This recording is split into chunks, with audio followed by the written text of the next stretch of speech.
Students, आज हम लोग स्टार्ट करेंगे इलेक्ट्रिक पोटेंशियल। ये आपके एनसीईआरटी की बुक के सेकंड चैप्टर का सबसे पहला टॉपिक होगा।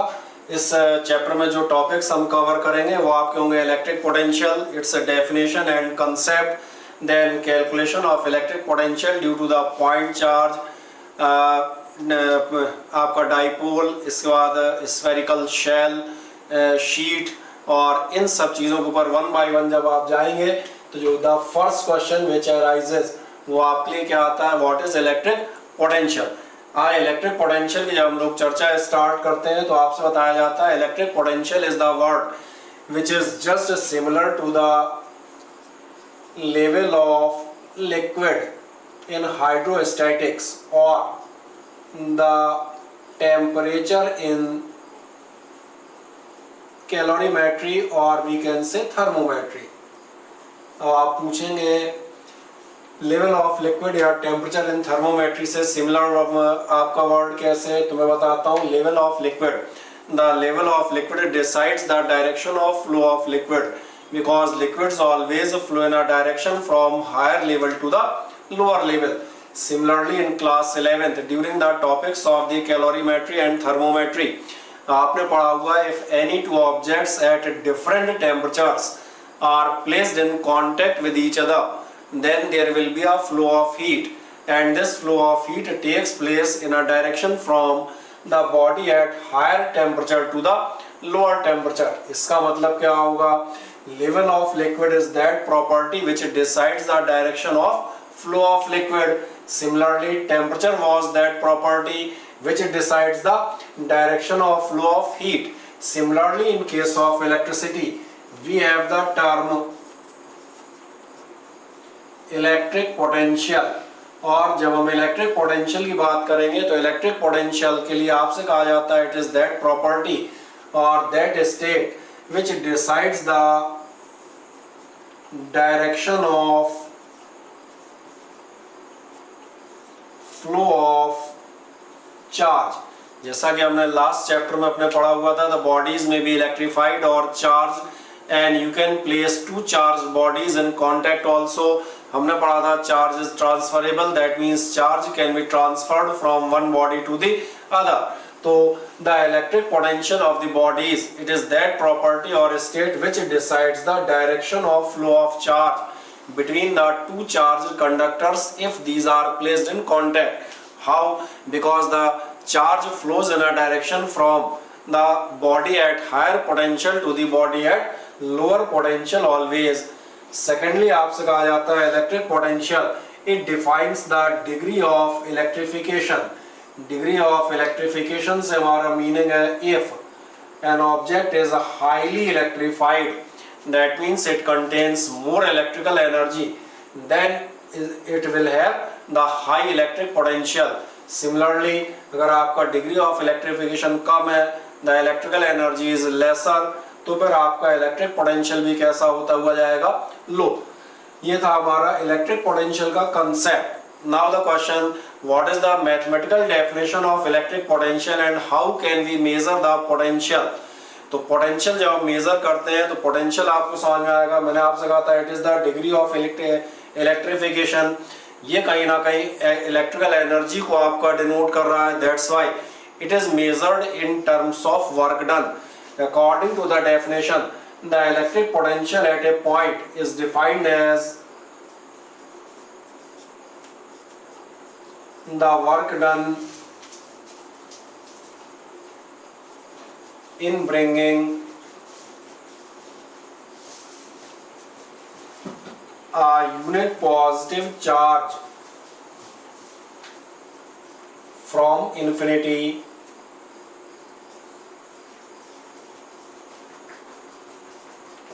to the point. What does it mean?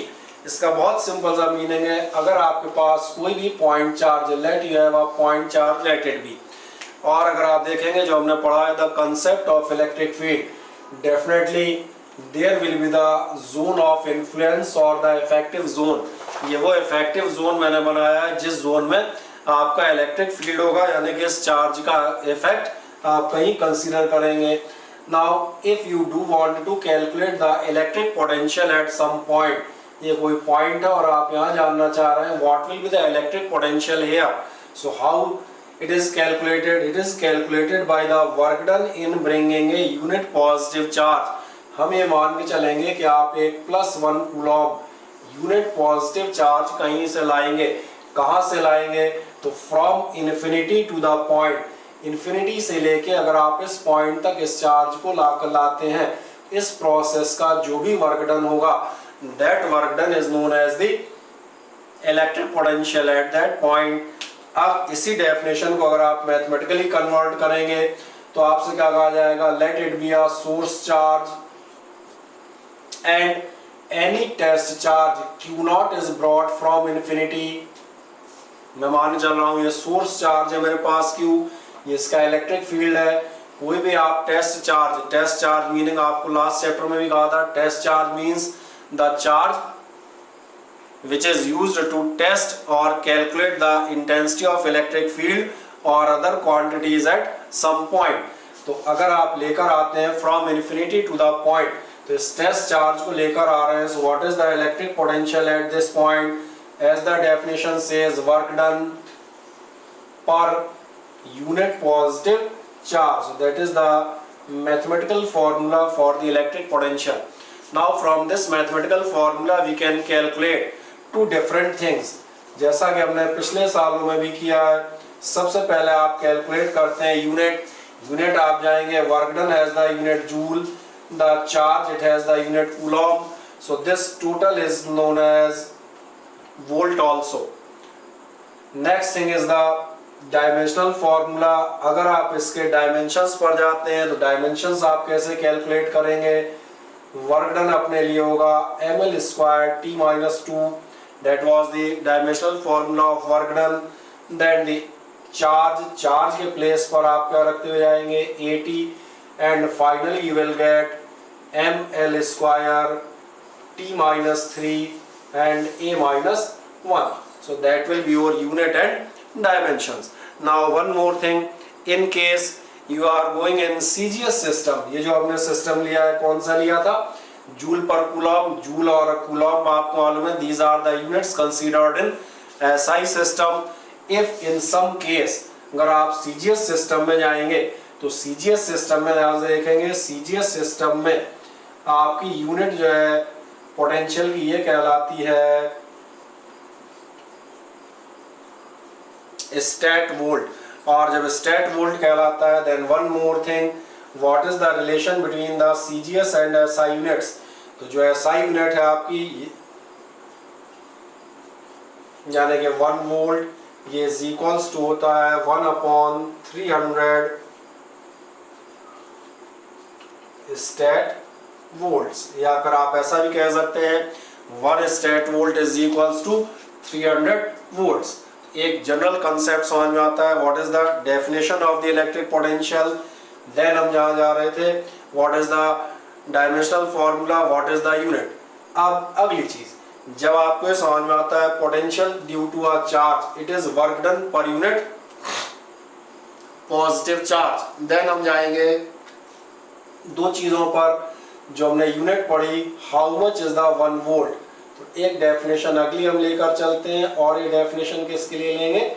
1 volt के लिए, क्योंकि हमने ऐसा ध्यान दिया है जब भी कभी हम लास्ट ईयर 11th से भी हम जाते हैं तो from the second chapter of measurement, her chapter में हम कहीं ना कहीं यूनिट्स को डिफाइन जरूर करते हैं। That is what is 1 meter, what is 1 joule और what is 1 kelvin. In this case also 1 volt may be defined, and how the 1 volt may be defined, the pattern is conventional. आप इस्तेमाल करेंगे from V is equals to what was W/Q0।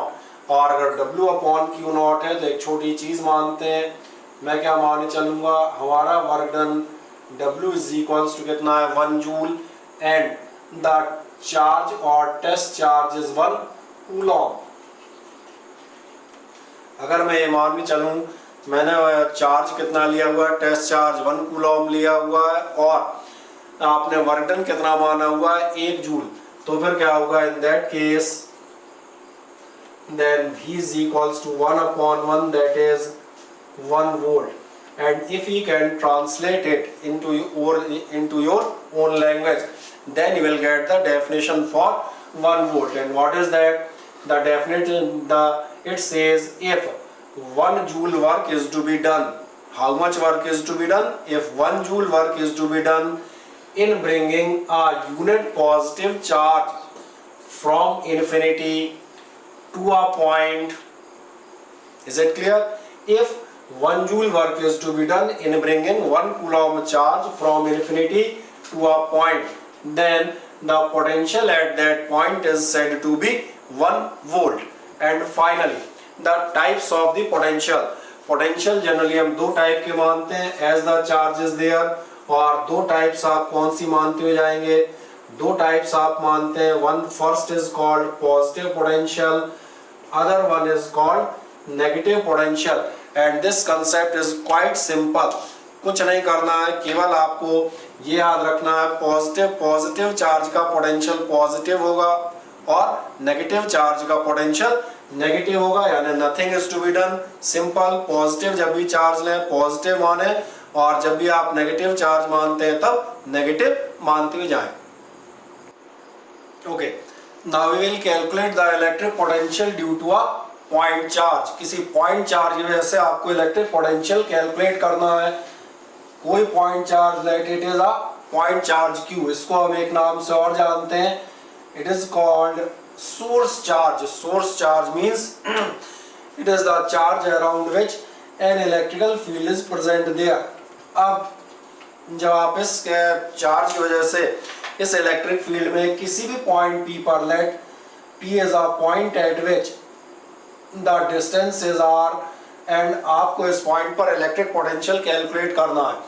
अगर electric potential calculate करना है then according to the definition, what is the electric potential? It is the work done per unit test charge.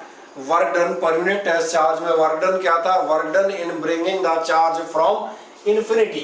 क्या करेंगे? First of all मैं assume करता हूं let a test charge is placed here.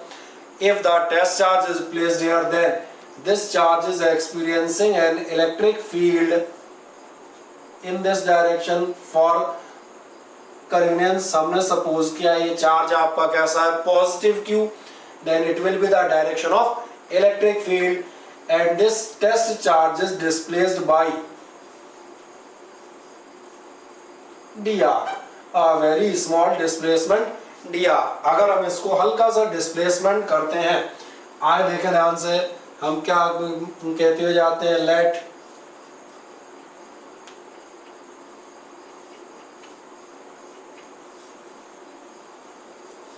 Test charge Q naught is displaced by dr in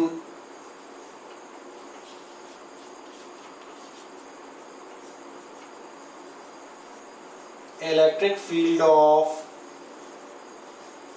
charge Q. Then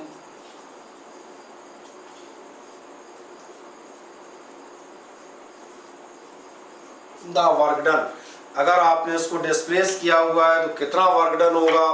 ये आपको याद होगा, work done का फॉर्मूला होता था फोर्स इनटू डिस्प्लेसमेंट, और in vector form we can say dw is equals to vector f dot vector dr. Vector f dot vector dr में आप जाएंगे, this will become vector a dot vector b is equals to ab cos theta. So this will become f dr cos theta. Now watch carefully. The electric field due to the source charge is directed rightward or outward.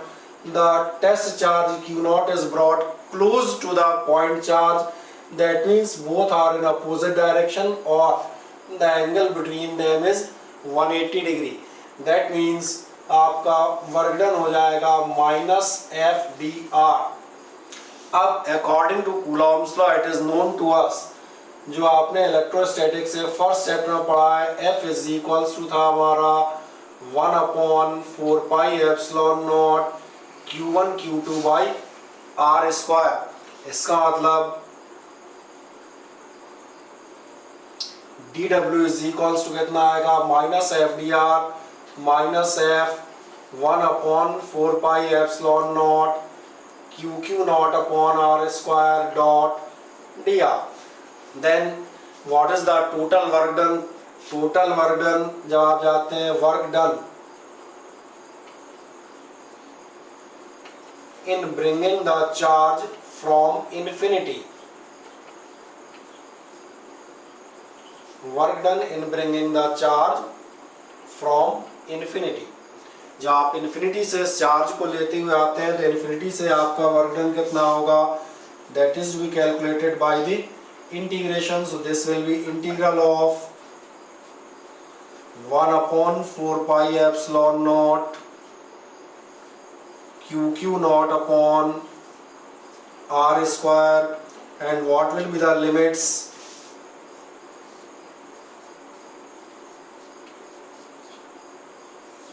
Integration के आपकी limits आपको मालूम है. You have brought this charge from infinity to the point and the distance of the point is R. अब जब आप ये आपका F हो गया और ये हो गया dr. Now for calculating the integration or for solving the integration, जब आप इंटीग्रेशन सॉल्व करने जाएंगे so you will get W is equals to 1 upon 4 pi epsilon naught QQ naught. ये आपके बाहर हो जाएंगे integration of 1 upon R square dot dr. Limits हमारे लिए इन्फिनिटी टू R. देन और आगे जाएंगे 1 upon 4 pi epsilon naught Q Q not. कैसा नजर आता है, चलिए एक स्टेप और बढ़ाते हैं. Integration of infinity to R R minus 2 D R. That means it will be 1 upon 4 pi epsilon naught Q Q naught r raised to power x raised to power n. The integration was x raised to power n plus 1 upon n plus 1. So this will become minus 2 plus 1 यानी minus 1 upon minus 2 plus 1, and then limits infinity to r. And the final step आपका क्या होगा, ये जो आपका minus था, शायद minus मैंने लिखना छोड़ दिया था. This minus will get cancelled by this minus 1. So finally what you are getting, W is equals to 1 upon 4 pi epsilon naught Q naught. Substitute the limits. R inverse 1 by R. So upper limit 1 upon R minus 1 upon R. Lower limit 1 upon infinity. 1 upon infinity will become 0. So finally the work done will become W is equals to 1 upon 4 pi epsilon naught QQ naught upon R. So that is our work done in bringing the charge.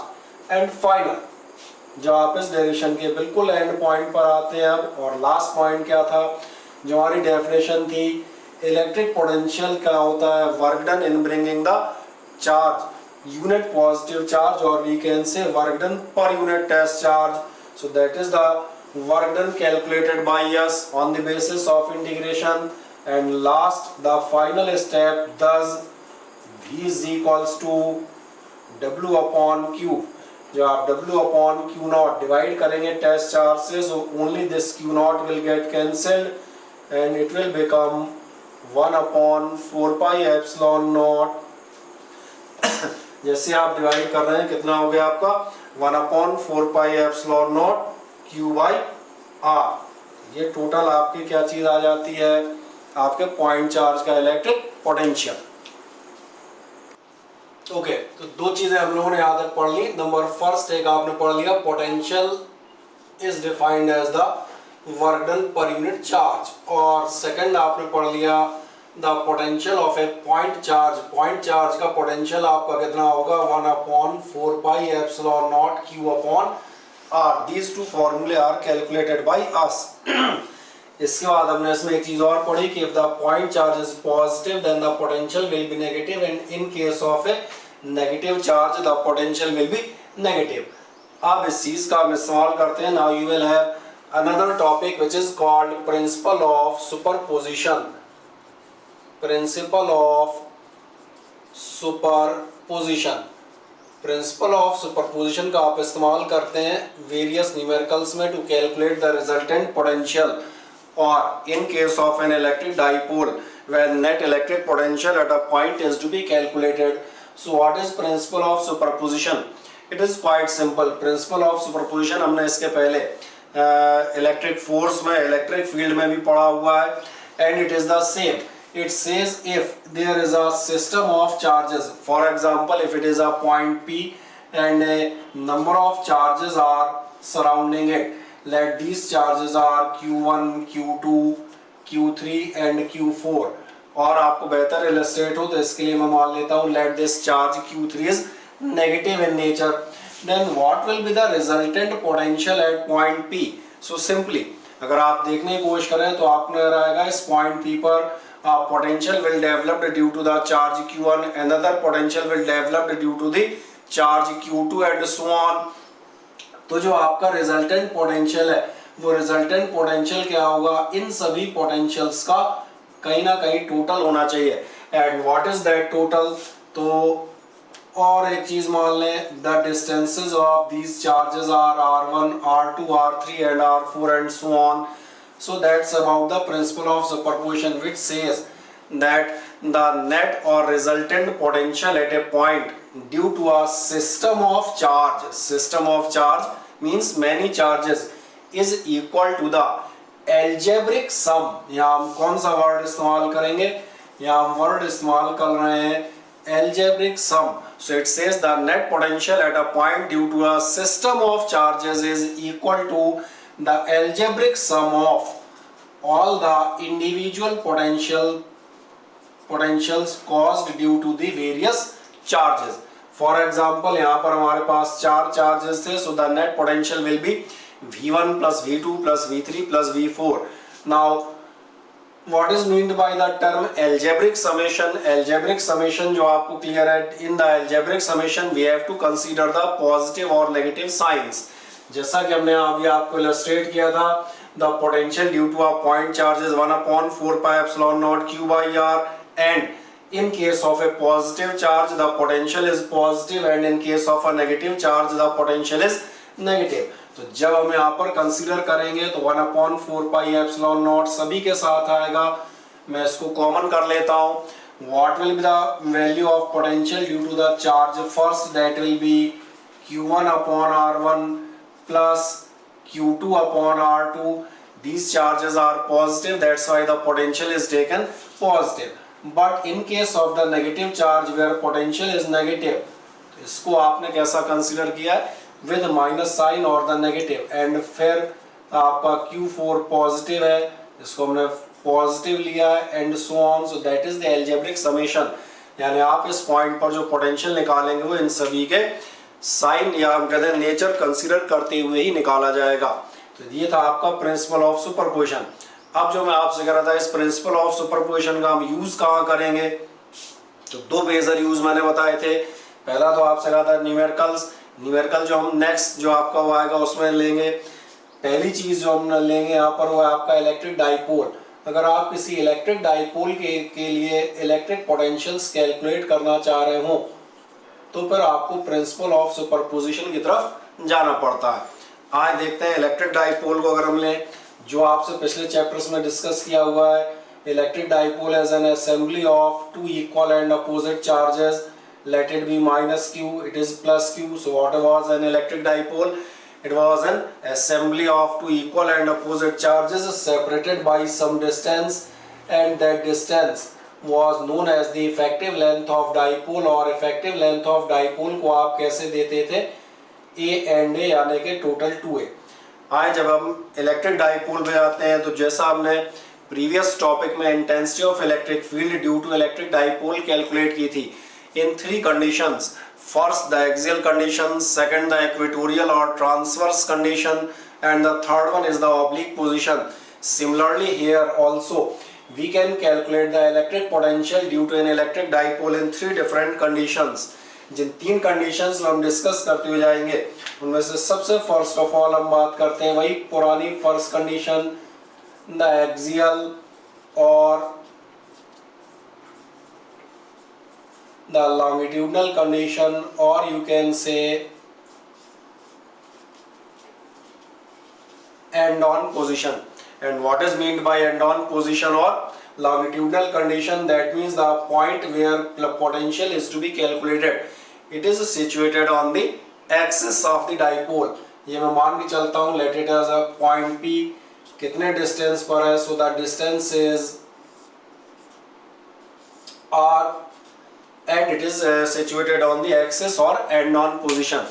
जब आप इस पर total potential निकालने के लिए चलते हैं तो जरा देखें, यही हमारा प्रिंसिपल काम में आएगा. The total potential at point P will be equal to the algebraic summation of potentials due to the charge minus Q and due to the charge plus Q. For convenience हम इनको नाम दे देते हैं, let it is situated at point A and it is at point B. Then आपका first term क्या होगा, आपको लेना पड़ेगा potential at P due to charge minus Q. जब आप चार्ज माइनस Q का पोटेंशियल लेने के लिए जाते हैं तो फिर आपको नजर आएगा it will become V1 is equals to 1 upon 4 pi epsilon naught Q upon R. Distance कौन से पॉइंट पर है, माइनस Q वाले पर, पॉइंट A से हमारा डिस्टेंस होगा, that will become AP.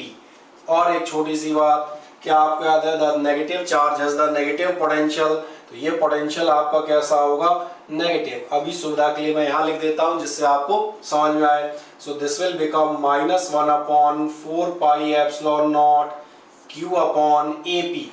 AP will be equal to R plus A. ये आपके लिए टोटल डिस्टेंस होगा R plus A. That is my equation number first. Then इसी टाइप से आप जाएंगे potential due to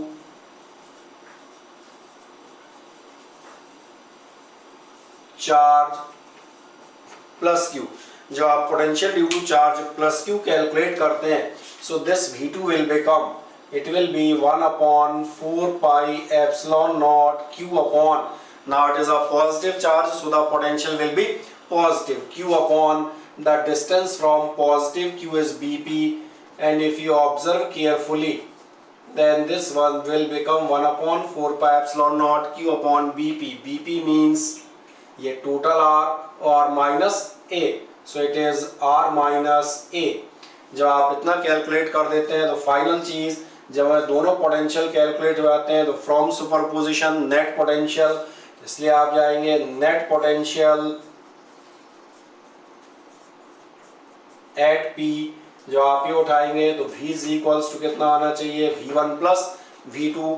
now substitute the value of V1 and V2. जब आप V1 और V2 की वैल्यू सब्स्टिट्यूट करेंगे so V is equals to V1 which was minus 1 upon 4 pi epsilon naught Q upon R plus A plus 1 upon 4 pi epsilon naught Q upon R minus A, that is the V2. Now the simple solution के लिए आप चलेंगे तो आपका क्या हो जाएगा, total हमने V कैलकुलेट किया हुआ है, टोटल V दोनों समझ में आ जाते हैं. अब इन दोनों को अगर हम चाहें तो कॉमन लिया जा सकता है. इसका मतलब आपको मिलेगा V is equals to 1 upon 4 pi epsilon naught और 1 upon 4 pi epsilon naught and Q. ये आपके हो जाएंगे कॉमन. जैसे ये कॉमन आते हैं कितना होगा, 1 अपॉन R प्लस A और 1 अपॉन R माइनस A. ये मैं बाद में लिख दूंगा, नेगेटिव साइन है, तो 1 upon R minus A minus 1 upon R plus A हमने सिस्टमेटिक लिख दिए. देन V is equals to 1 upon 4 pi epsilon naught Q. As usual the LCM will be A minus B into A plus B, so it will become R square minus A square. Cross multiply करें ये कितना हो जाएगा, R plus A minus R minus minus A मतलब plus A, and final you are getting v is equals to 1/4 pi epsilon naught Q, साथ में आपके होंगे 2a upon R square minus A square. और लास्ट थिंग, क्या आपको ऐसा याद आता है, in case of an electric dipole the term q dot 2a, ये टर्म जो आपका q इंटू 2a है, that is known as the dipole moment. और ये आपको याद आता है, so that is our final answer और final derivation. v is equals to में कितना मिलेगा, 1/4 पाई एप्सिलॉन नॉट q और डॉट 2a, ये आपके हो जाएंगे p which is dipole moment upon r square minus a square, and that's all for the potential in the axial position. Now one more case may be there, और one more दूसरा case आपका क्या हो सकता है, ये case हो सकता है if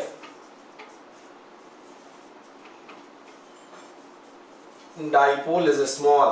अगर हम मान चलें डाइपोल आपका स्मॉल साइज में है, तो इस केस में अपने पास क्या होगा, स्मॉल साइज का मतलब मालूम है, स्मॉल साइज का मतलब है a is very less than r, हमारा a बहुत छोटा हो जाएगा r के कंपैरिजन में, और अगर r के कंपैरिजन में बहुत छोटा हो जाएगा तो आप क्या करेंगे, नेग्लेक्ट a स्क्वायर, और जैसे आप a स्क्वायर नेग्लेक्ट करते हैं इट विल बिकम 0। तो अपने पास फाइनल लाइन क्या होगी, v is equals to 1/4 pi epsilon naught p upon R square, और ये जो वैल्यू आ रही है इसके साथ में आप चाहें तो इसकी यूनिट भी बता सकते हैं विच इज वोल्ट। क्या ये क्लियर हो जाता है?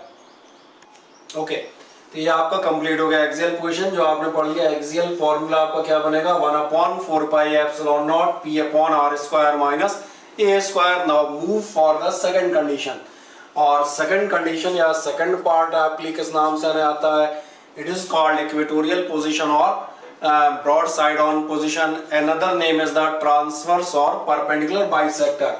इसको दिखाने के लिए भी हम एक काम करते हैं, again we will draw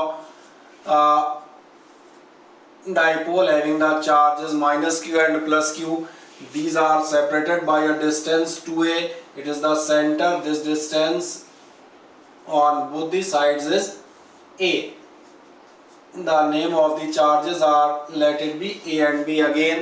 Now the point is situated at the extended equator, that's why it is called equatorial position। It is the broadside on position, और ध्यान से देखेंगे it is the transverse or perpendicular position, and it is also called perpendicular bisector condition। किसी भी नाम से आप जाएं, if it is the point P, तो फिर हमारे पास वही प्रिंसिपल ऑफ सुपरपोजिशन होगा। बिफोर कैलकुलेटिंग कंसेप्ट समझ लेते हैं। Again at the point P there will be two electric potentials, one due to the charge at A, other one due to the charge at B, and the resultant or the net potential at P will be equal to the algebraic sum of both these potentials। that is the summary of the derivation। अगर आप इसको समझ जाते हैं तो बस एक simply हम उस वे में इसको कैलकुलेट करते हुए जाते हैं। ये हमने डिस्टेंसेस सपोज कर लिए, फिर पिछली बार की तरह हम क्या लेंगे, आपसे लिया जाएगा potential at P due to charge minus Q. जब आप potential at P due to charge minus Q लेते हैं, so let it be V1। V1 is equals to 1/4 pi epsilon naught Q upon AP, और फिर याद दिलाऊंगा this Q is negative Q, that's why the negative charge की वजह से potential आपका कैसा होगा, negative. So it will become minus 1/4 pi epsilon naught Q upon AP। AP, for the AP use the Pythagoras theorem। R is the distance of the point, A is the base, तो ये आपका distance कितना हो जाएगा, under root of R square plus A square, that is our first condition और first potential. अब अगले part में जाएंगे, दूसरा पोटेंशियल आपको कौन सा होगा, नेक्स्ट आप बढ़ेगा potential at P due to charge plus Q।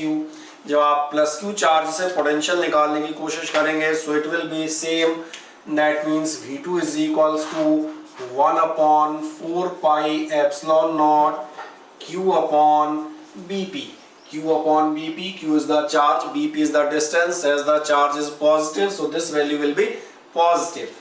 Now substitute the value of BP, so this will become 1 upon 4 pi epsilon naught Q upon, again you have to use the same Pythagoras theorem, according to which this distance BP will be equal to under root of R square plus A square. So the two values are calculated for us. जब ये दोनों values calculate हो जाती हैं, so principle of superposition क्या कहेगा आपसे कहता है resultant potential V is equals to how much? It will be V1 plus V2. Now just substitute the values. V is equals to V1 plus V2 means V is equals to 1 upon 4 pi epsilon naught negative or upon Q upon under root R square plus A square plus the second value, the value of V2, और value of V2 क्या होगी? 1 upon 4 pi epsilon naught again Q upon under root of R square plus A square. जरा ध्यान देंगे, दोनों values आपको नजर आ रही है, both the values are just equal but having the opposite sign. तो आप चाहें तो इसको डायरेक्टली भी कर सकते थे, नहीं भी किया है, वैल्यू भी रख के करेंगे तो भी आपको क्या मिलेगा? V is equals to 0. That's why आपको रिमेंबर रखना है, याद रखते हुए आप जाएंगे. On the equator of the dipole, an electric dipole, in case of equatorial position, the electric potential remains 0. यानी यहाँ पर अगर हम चाहें तो एक नेक्स्ट समरी जो आज हमने पढ़ा उसमें बढ़ाते जा रहे हैं. अगली चीज हमने क्या पढ़ ली कि अगर आप इक्वेटोरियल पोजीशन लेंगे तो इक्वेटोरियल पोजीशन पे आपका पोटेंशियल कितना आता है? 0. And now the last question. दो आपने पोजीशंस पढ़ ली, एक्सियल पढ़ लिया, इक्वेटोरियल पढ़ लिया. अब एक क्वेश्चन आता है arbitrary position. And what is that arbitrary? In case हम मान के चलते हैं, सपोज करें आपका ये जो डाइपोल है, ये डाइपोल के रिगार्डिंग आपका ये minus Q, it is plus Q, again it is the centre point, the distances are A and A. दोनों डिस्टेंसेस मेंशन कर देता हूं दोबारा से. Let this distance be A and this distance be A. ये point हमने मान लिया A, ये हमेशा की तरह मानते हैं B. And now the observation point or the point where you have to calculate the potential, it is situated somewhat here. और ये आपको समझ में आ रहा होगा, ये पॉइंट की पोजीशन हम कैसे देते हैं? It is given by theta and R. हम मान के चलेंगे जो आपका पॉइंट है उसकी पोजीशन हमारे लिए क्या है? R theta. और यही पोजीशन हम आपके लिए किस नाम से आनी आएगी? that is known as oblique position और arbitrary position. अब हम बात करते हैं इस कंडीशन में अगर आपको इलेक्ट्रिक डाइपोल का पोटेंशियल कैलकुलेट करना है तो आप क्या करेंगे? दो छोटे छोटे से काम देखें. Dipole is there A B, effective length 2a, it is the distance r where a point is situated. now simply इन दो लाइंस को ज्वाइन करें. ये मैं मान के चलता हूँ let the distance of it is r1 और एक हम मानते हुए चलेंगे r2. यानी हमने यहाँ से ये दो पॉइंट मान लिए, this distance is r1 and this distance भी r2. जब आप ये दोनों डिस्टेंस मानते हैं, अब ये आपको एक ज्योमेट्रिकल कंस्ट्रक्शन करना है. And what is that geometrical construction? इस लाइन को चले पहले इधर से दिखाता हूँ. फर्स्ट ऑफ ऑल इस पॉइंट से आप यहाँ पर एक नॉर्मल ड्रॉ करें या परपेंडिकुलर ड्रॉ करें, और यह मान चलते हैं let it be the normal drawn at point B.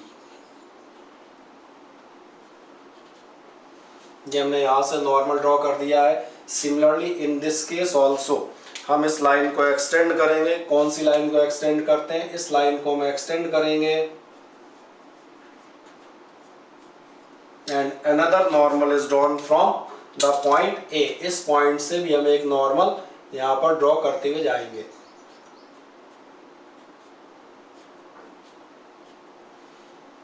दोनों पॉइंट्स के नाम मान लें. Let this be the point C and it be the point D.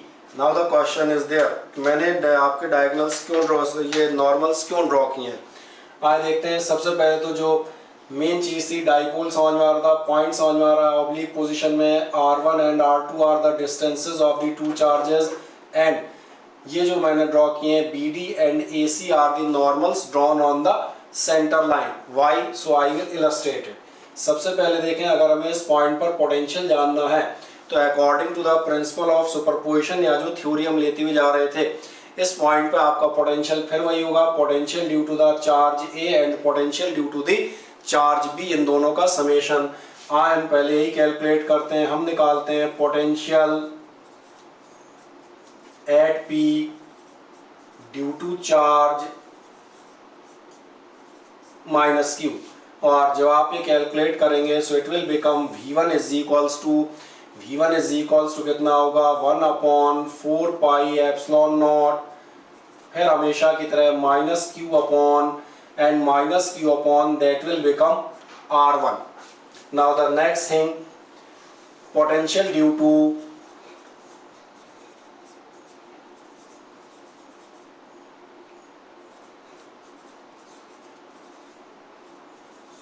Charge plus Q, जब आप प्लस Q चार्ज की वजह से पोटेंशियल कैलकुलेट करेंगे तो ये कितना होगा, that will become V2 is equals to 1/4 pi epsilon naught Q upon R2 which is the positive potential, क्योंकि आपके लिए चार्ज कैसा है, पॉजिटिव। अब जो हम बात कर रहे थे, what are the values of these R1 and R2, इन्हीं के लिए आपका ध्यान जाएगा। That's why geometrical construction these red normals are drawn. Why? So that is to be calculated here. अब यहाँ पर देखें, क्या आपको ये पहला ट्राइंगल नजर आ रहा है? जब आप यहाँ ध्यान देखते हैं, if this angle is small, अगर हम मान के चले ये एंगल छोटा है, तो in that case it is the normal. That's why the AP और R1 that will be nearly equal to the PC। लगभग आपका डिस्टेंस AP और PC इक्वल होंगे if the angle is small and it is the normal. तो ये normal है, तो हम ही ने ड्रॉ किया है। तो सबसे पहली चीज आपको दिखाते हैं as R1 is equals to हमारा क्या होगा, R1 is equals to nearly PC। तो चलें हम नियरली इक्वल का सिंबल इस्तेमाल कर देते हैं, it will be nearly PC। Now watch the PC carefully. PC has two parts, one part is this point was center point O, first part is OP and the other is OC। तो दो point हमारे दो part हो जाते हैं। कौन कौन से पार्ट होंगे, इज इक्वल्स टू अपने लिए PO या OP और OC। तो हमने लिखा is equals to OP plus OC। जब ये दो बातें हमें समझ में आती हैं, उसके बाद देखें कि आपको नजर आ रहा है the value of OP is known to us. The value of OP, ये डिस्टेंस हमारे लिए था R। अगर नहीं दिख रहा हूँ मैं और बड़ा लिख देता हूँ, ये डिस्टेंस अपना कितना हुआ करता था R। वैसे यहाँ से दिखता है R थीटा हमारे लिए पोजीशन थी। अब OP मालूम है, then what will be the value of OC। OC में अगर आप देखें, this angle will also be theta, vertically opposite angles, if it is theta then it will also be theta. Now go for the simple trigonometry cos theta. cos theta will be equal to for this theta, इसके लिए cos theta होगा perpendicular upon hypotenuse, यानी हम कह सकते हैं cos theta is equals to होना चाहिए परपेंडिकुलर विच इज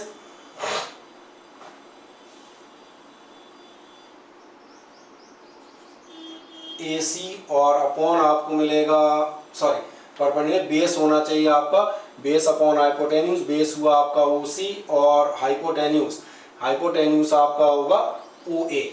और अगर आप ऐसा रखते हैं तो आपको क्या मिलेगा, OC is equals to OA cos theta. और अगर आप OC इज इक्वल्स टू देखें OA cos थीटा आप कह रहे हैं, सो व्हाट वाज OA था आपका स्मॉल a, यानी OC की वैल्यू हमें मिल जाती है A cos थीटा। अब अगर आप ये वैल्यू सब्स्टिट्यूट करते हैं तो आप कह सकते हैं hence R1 is equals to, R1 की वैल्यू हमारे पास क्या थी, OP प्लस OC, जिनमें से हमने OC को cos थीटा की हेल्प से इस ट्राइंगल में कैलकुलेट कर लिया। अब अगर हम आगे जाएंगे तो OP और OP हमारे लिए था R, इसलिए R1 की वैल्यू हो जाएगी R plus A cos theta, that is our value number first.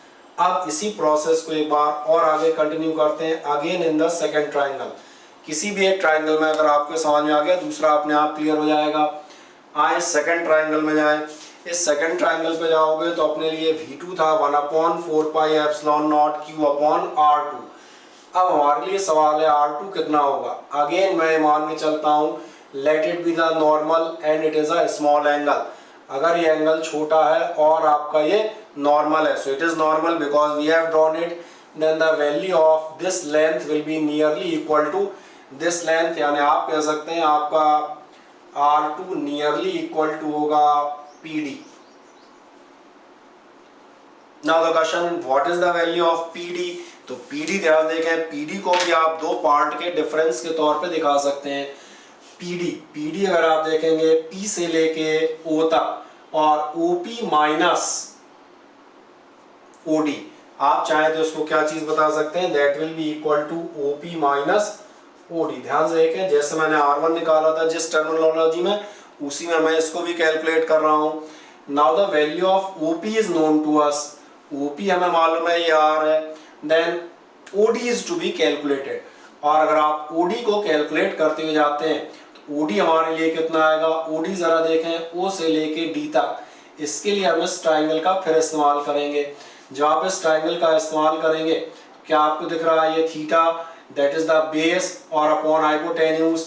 Again आप इसमें भी इस्तेमाल कर सकते हैं cos theta is equals to base यानी OD और अपॉन हाइपोटेन्यूज। रख दें OD अपॉन आपका कितना आएगा OA, इसका मतलब फिर आपको मिलेगा OD is equals to OA cos theta, या आप कह सकते हैं OD इज इक्वल्स टू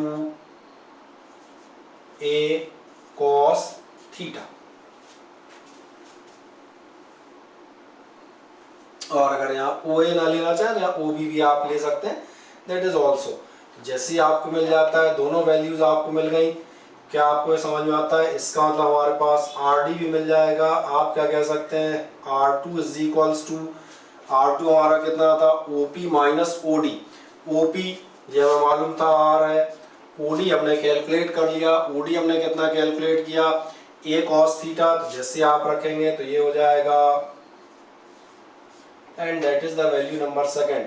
तो बस इस ज्योमेट्री को जैसे हम साइड में सॉल्व करते हैं वैसे हमारे पास अपना डेरिवेशन लगभग कंप्लीट होने पर पहुंच जाता है। मैं इन दोनों वैल्यूज को यहाँ सब्स्टिट्यूट करता हूं। अब यहाँ ध्यान से देखें, V1 was 1/4 pi epsilon naught minus Q upon R1.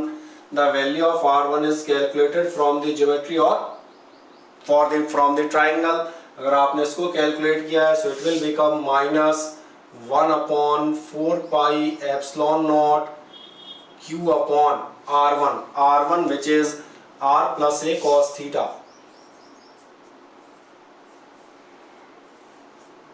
ये मैंने वैल्यू सब्स्टिट्यूट कर दी। Now potential due to the charge plus Q, charge plus Q था 1/4 pi epsilon naught Q2 Q upon R2, so it will become 1/4 pi epsilon naught Q upon R2. Now the value of R2 which is R minus A cos theta, इसको आप रख देंगे, ये आपका कितना बनेगा R minus A cos theta। जैसे ही दोनों वैल्यूज मुझे मिल जाती हैं, जो मैं आपसे बात कर रहा था प्रिंसिपल ऑफ सुपरपोजिशन, हम वापस उस पर जाएंगे। आप कहाँ जाएंगे, हेंस टोटल, या आप कह सकते हैं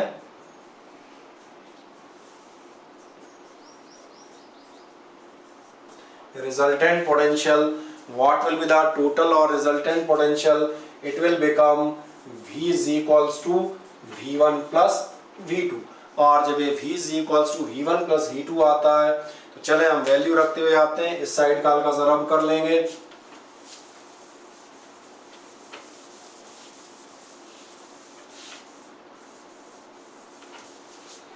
V is equals to हमने कितना लिया V1 plus V2, V is equals to V1 plus V2 में अब हम रखते हुए जाएंगे वैल्यू, यानी V is equals to V1।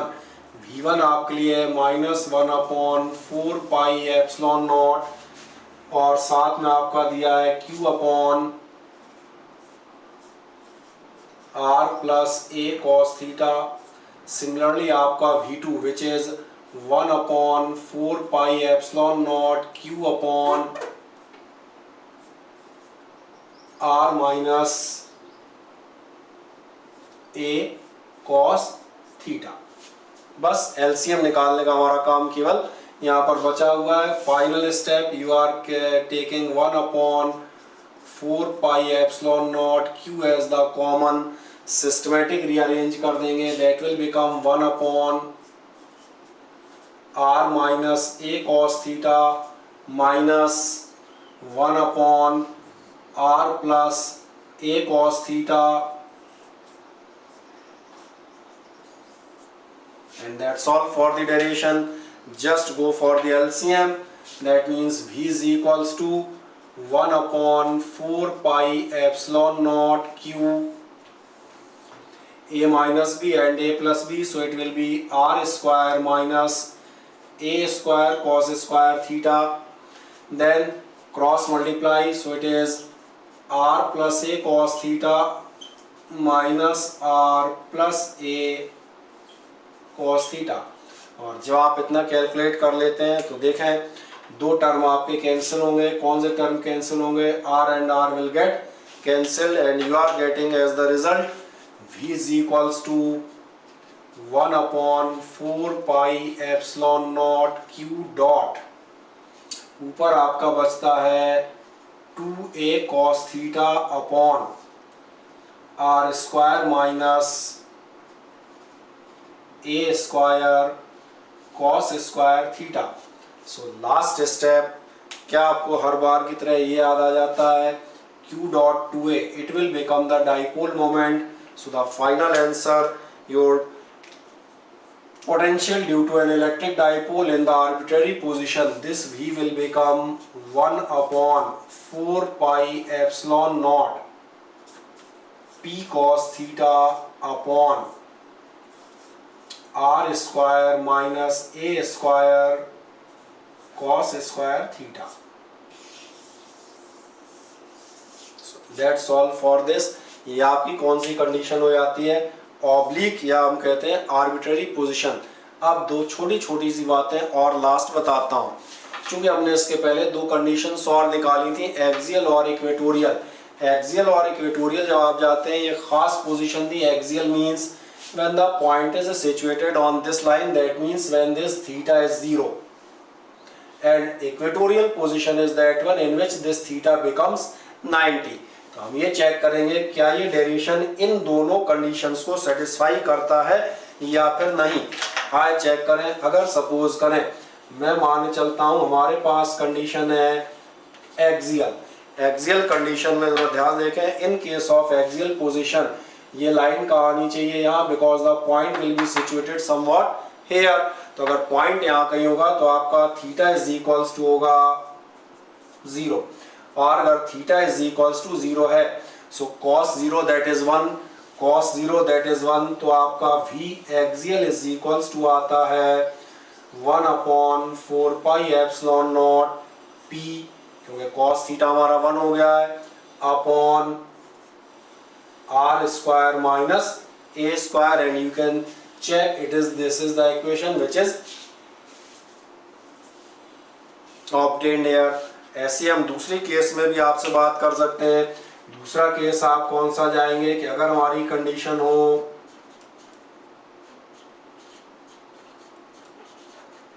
Equatorial, equatorial पे आप बढ़ेंगे तो इक्वेटर पे देखें, this theta for the equator it will B 90।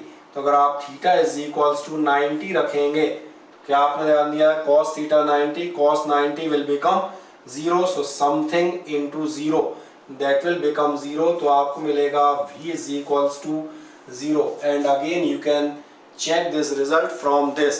और क्या आप चेक कर सकते हैं, यहाँ भी हमारा इक्वेटर V बराबर 0 आ रहा था, और यहाँ पर भी हमारा इससे भी रिजल्ट V बराबर 0 ही आता है।